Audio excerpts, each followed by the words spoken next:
नमस्ते।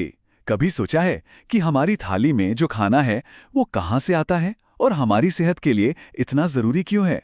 चलिए आज हम पोषण और संस्कृति के नजरिए से भोजन की इसी दिलचस्प कहानी को समझते हैं। चलिए, एक बहुत आसान से सवाल से शुरू करते हैं। जरा सोचकर देखिए, पिछले 7 दिनों में क्या क्या खाया है।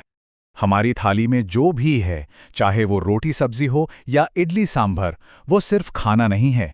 असल में ये हमारी संस्कृति, हमारे इलाके और हमारी अपनी कहानी बताता है। तो चलिए पता लगाते हैं कि पंजाब का खाना कर्नाटक या फिर मणिपुर के खाने से इतना अलग क्यों होता है। आप ये देखिए, ये कितना दिलचस्प है। किसी भी जगह का खाना वहाँ की खेती से सीधे सीधे जुड़ा होता है। जैसे पंजाब में मक्का और गेहूं उगता है, तो वहाँ मक्के की रोटी और सरसों का साग मशहूर है। वहीं कर्नाटक में चावल और नारियल की पैदावार ज्यादा है, तो वहाँ इडली, डोसा और नारियल की चटनी बनती है।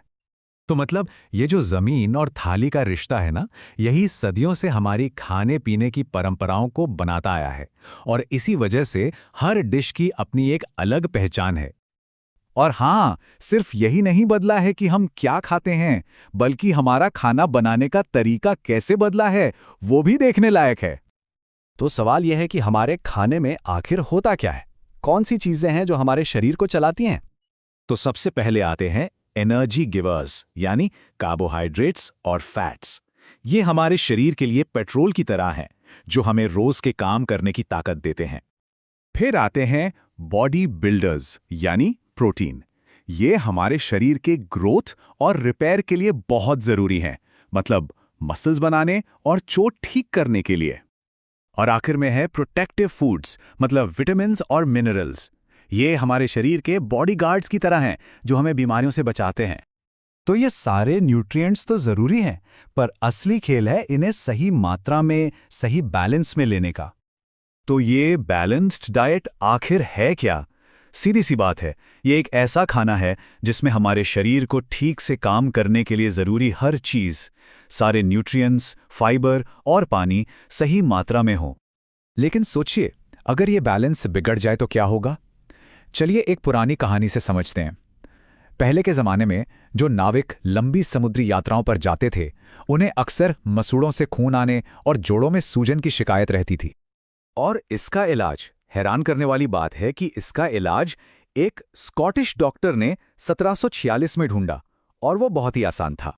असल में उन नाविकों को स्कर्वी नाम की बीमारी थी, जो विटामिन सी की कमी से होती है, और नींबू, संतरे जैसे खट्टे फलों ने उन्हें वही विटामिन सी दिया जिसकी उनके शरीर को सख्त जरूरत थी। चलिए अब इसे आज के जमाने में समझते हैं। आलू के चिप्स और भुने हुए चने को देखिए।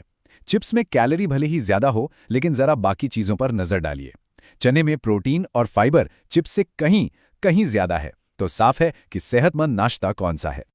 तो यहां सबसे जरूरी बात यह है कि कुछ खाने की चीजें सिर्फ खाली कैलोरी देती हैं, जबकि कुछ चीजें हमें असली बैलेंस्ड पोषण देती हैं।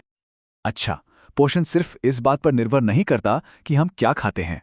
ये उस शानदार सफर के बारे में भी है जो हमारा भोजन खेत से हमारी थाली तक करता है। एक मामूली सी रोटी की ही बात कर लें। जमीन में बीज बोने से लेकर हमारी थाली तक पहुंचने में इसके पीछे कितनी मेहनत और कितने सारे स्टेप्स होते हैं, सोचिए जरा।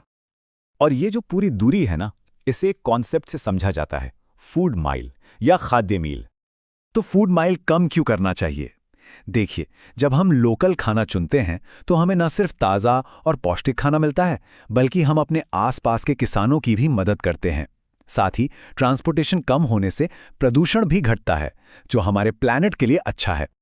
तो अपने खाने के इस पूरे सफर को समझने के बाद एक बहुत सीधी लेकिन गहरी बात समझ में आती है। तो अगली बार जब खाने की थाली सामने आए, तो एक पल रुककर ये सोचना तो बनता है, ये खाना कहाँ से आया है, और हम सब मिलकर एक सेहतमंद फूड सिस्टम बनाने के लिए क्या छोटे छोटे कदम उठा सकते हैं।